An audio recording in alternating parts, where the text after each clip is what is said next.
உலகில் உள்ள வேறு எந்த மர்மமான இடத்தையும் விட பெர்முடா முக்கோணம் முக்கியமானதாக இருப்பதற்கு முக்கிய காரணம் உள்ளது. கடந்த பல ஆண்டுகளாக பெர்முடா முக்கோணம் பற்றி நிறைய தகவல்கள் வந்துள்ளன. பல கேட்கவே விசித்திரமாகவும் மர்மமாகவும் இருக்கும். அதனை பற்றிய சரியான உண்மை இதுவரை கண்டறியப்படவில்லை. பெர்முடா முக்கோணத்திற்கு செல்லும் வழியில் ஏராளமான கப்பல்கள், படகுகள் அல்லது விமானங்கள் மர்மமான முறையில் காணாமல் போனதாக செய்திகளும் வெளியாகியுள்ளன. ஆனால் பெர்முடா முக்கோணத்தில் காணாமல் போனது பற்றி அதிகம் பேசப்படுவது ஃப்ளைட் 19 டிசம்பர் 5, 1945 அல் 5 அமெரிக்க கடற்படை போர் விமானங்கள் ஒரு பயணத்தின் போது காணாமல் போயின. அப்போது அவர்களை மீட்க அனுப்பிய விமானங்களும் மர்மமான முறையில் மாயமாகின. கேள்வி என்னவென்றால், பெர்முடா முக்கோண மர்மம் உண்மையா அல்லது பொய்யா? அமெரிக்க போர் விமானங்களுக்கு என்ன ஆகின? பெர்முடா முக்கோணத்தில் உண்மையில் என்ன நடக்கிறது? பெர்முடா முக்கோணம் ஒரு முக்கோண இடமாகும். இது ஒருபுறம் புளோரிடா, மறுபுறம் பெர்முடா மற்றும் மற்றொருபுறம் சான் ஜுவான், புவெர்டோ ரிக்கோ ஆகியவற்றால் எல்லையாக உள்ளது. பலர் இந்த இடத்தை ட்ரேபீசியம் வடிவம் என்று அழைக்கிறார்கள்.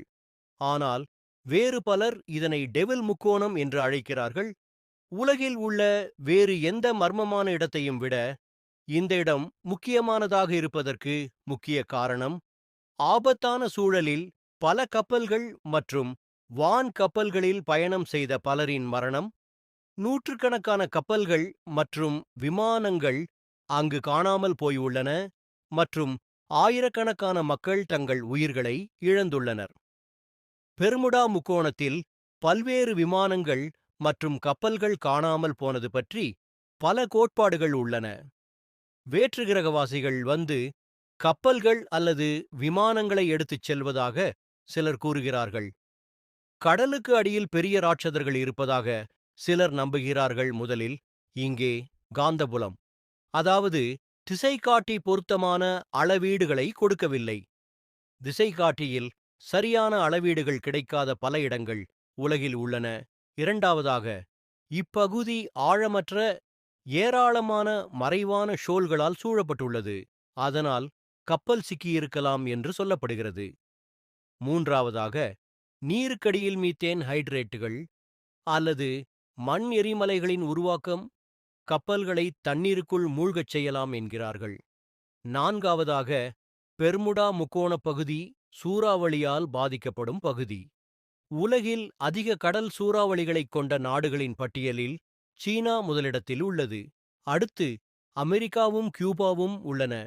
சுவாரஸ்யமாக, கியூபா மற்றும் புளோரிடா இந்த பிராந்தியத்தில் அமைந்துள்ளன. இதை தாண்டி இன்னொரு விஷயம் இருக்கிறது, அதாவது மனித உளவியல். இந்த பகுதியில் அதிக ஆர்வம் இருப்பதால் மற்ற பகுதிகளில் விபத்துக்கள் கவனிக்கப்படுவதில்லை. பெர்முடா முக்கோணத்தைத் தவிர உலகின் பிற பகுதிகளில் இவ்வளவு விபத்துகள் நடப்பதில்லை.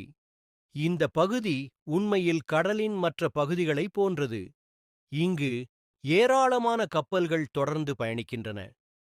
விஞ்ஞானிகளின் கூற்றுப்படி பெர்முடா முக்கோணம் இப்போது வாய் வார்த்தைகளால் மிகவும் பிரபலமாகிவிட்டது. இந்த பகுதியில் இதுவரை கேள்விப்பட்டு வரும் கப்பல்கள் மற்றும் விமானங்கள் காணாமல் போனது பற்றிய கோட்பாடுகளுக்கு எந்த அடிப்படையும் இல்லை என்று ஆராய்ச்சியாளர்கள் நம்புகின்றனர். இங்கே அடிப்படையில் எந்த மர்மமும் இல்லை. சில விபத்துகள் உண்மைதான், ஆனால் அவை வெறும் விபத்துகள் என்று கூறுகின்றனர்.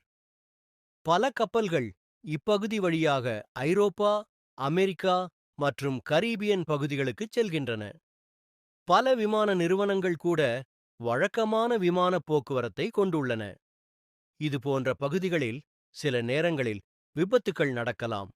இது போன்ற பல விபத்துகள் மற்ற இடங்களிலும் நடந்துள்ளன.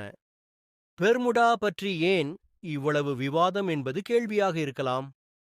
பிரபல வானிலை ஆய்வாளர் ராண்டி கார்வானி உட்பட பல விஞ்ஞானிகள் பெர்முடா முக்கோணத்தின் ரகசியம் அறுகோண மேகம், அதாவது ஒரு வகையான அறுகோண மேகம் என்று கூறுகிறார்கள். அதிக சக்தி கொண்ட காற்று வடக்கு அட்லாண்டிக் பெருங்கடலில் உள்ள பெர்முடா தீவில் 20 முதல் 55 மைல்கள் வரை அறுகோண மேகங்களை உருவாக்குகிறது. இதன் வேகம் மணிக்கு 170 மைல்கள். இந்த அதிக ஆற்றல் கொண்ட காற்றுக்கு ஏர் பாம் என்று பெயர். சுமார் 45 அடி கடல் புயலை உருவாக்க